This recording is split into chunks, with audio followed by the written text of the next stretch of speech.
ഡോക്ടറെ, ഒരു normal delivery അല്ലെങ്കിൽ LSCSന് ശേഷം നമുക്ക് പോസ്റ്റ്നേറ്റൽ കെയർ എത്ര ഡേയ്സിൽ സ്റ്റാർട്ട് ചെയ്യാം? ഇതെല്ലാവർക്കും ഒരു ഡൗട്ടാണ്. അപ്പം പലപ്പോഴും ഞാനിങ്ങനെ കേൾക്കാറുണ്ട്, നോർമൽ കഴിഞ്ഞാൽ ഒരു ഇത്ര ദിവസത്തിന് ശേഷം, അല്ലെങ്കിൽ അടുത്ത ഒരു CS അല്ലെങ്കിൽ സിസേറിയൻ കഴിഞ്ഞിട്ടാണെന്നുണ്ടെങ്കിൽ ഒരു 15 ദിവസം കഴിഞ്ഞിട്ടെന്നൊക്കെ ഉള്ള രീതിയിൽ.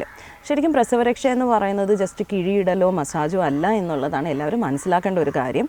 അതിൽ ആദ്യത്തെ ഒരു വളരെ പീരിയോഡിക്കലായിട്ട് സയൻറ്റിഫിക്കായിട്ട് ട്രീറ്റ്മെൻറ്റ് സ്റ്റാർട്ട് ചെയ്യുകയാണെങ്കിൽ ദ വെരി നെക്സ്റ്റ് ഡേ തൊട്ട് തന്നെ പോസ്റ്റ്നേറ്റൽ കെയർ സ്റ്റാർട്ട് ചെയ്യാം എന്നുള്ളതാണ്. അപ്പോൾ കിഴിയിടുക, മസാജ് ചെയ്യുക, ഇങ്ങനത്തെ കാര്യങ്ങൾ മാത്രമല്ല ഒരു പോസ്റ്റ്നേറ്റൽ കെയറിൽ വരിക.